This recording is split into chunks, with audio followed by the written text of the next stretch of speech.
ছোট মাছগুলোকে কিন্তু আমি ভেজে নিচ্ছি। আপনারা আমার ফার্স্ট ভিডিওতে দেখছেন কড়াইটা কিন্তু অনেক কালো ছিল, কারণ আমি প্রথমে তাতে রান্না করে তার ভিতরে আবার মাছ ভাজিছিলাম। এই জন্য, কারণ এই কড়াইতে আমি যাই রান্না করি না কেন আমার কড়াই কিন্তু তলে লেগে যায় না। এই জন্য রান্নার সাথে সাথে আমি মাছটাও ভেজেছি, এজন্য কড়ার ভিতরে একটু কালো ছিল। এটা আমার ভাজি করার কড়া, এতে আমি যে কোনো কিছু ভাজি করি। আমার কিন্তু মাছ অনেকটাই ভাজা হয়ে গেছে।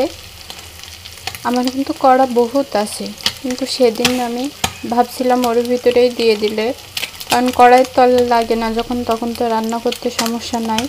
তবে কড়াটা দেখতে একটু খারাপ দেখাচ্ছে, এটা নিয়ে সবাই সমালোচনা করতে পারে।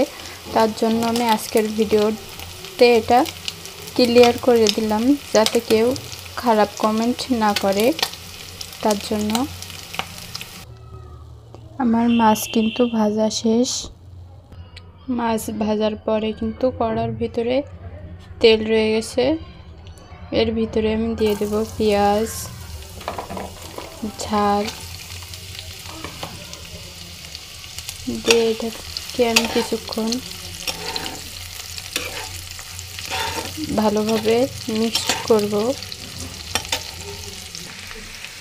এর ভিতরে আমি দিয়ে দেব লবণ, হলুদ, জিরার গুঁড়া। এটাকে আমি এবার নেড়ে চেড়ে নেব।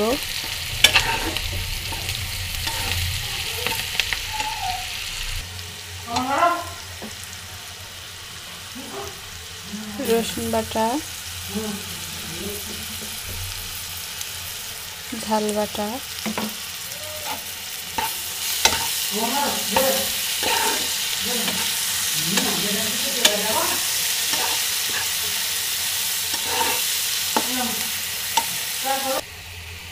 এর ভিতরে এবার দিয়ে দেব পেঁয়াজের কাটি, ওলকপি।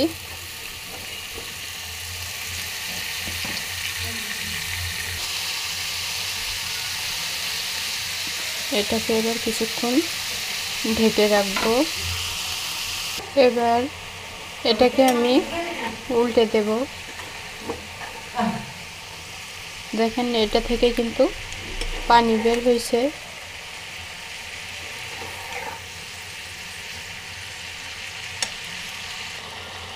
আমি কিন্তু এর ভিতরে আলাদা করে কোনো পানি অ্যাড করিনি।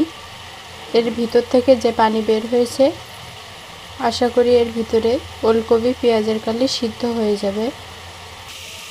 ভাজা কিন্তু আমার প্রায় শেষ, এর ভিতরে আর পানি নাই, যা আছে তেল। আজকে দেখছেন, আজকে কিন্তু কড়া অনেক সুন্দর আছে। এটা আমার ভাজির কড়া।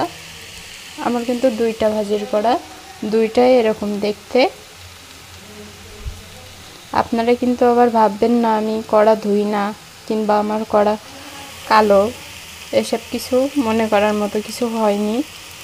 সেদিন আমি এরকম করে ভাজার পরে কড়ার ভিতরে আবার মাছ ভাজিছিলাম, যার কারণে রান্নার রেসিপি করার সময় কড়া কিন্তু আমার কালো রয়ে গেছে। এই দুইটা কড়া কিন্তু আমি খুবই কম ধুই। এবার এর ভিতরে আমি ভাজা মাছগুলো ঢেলে দেব।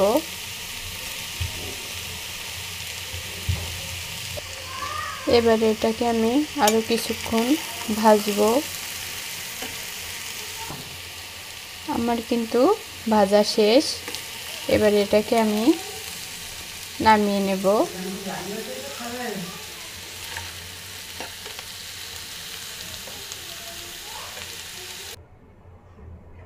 এই দেখেন রান্না শেষ হয়ে গেছে।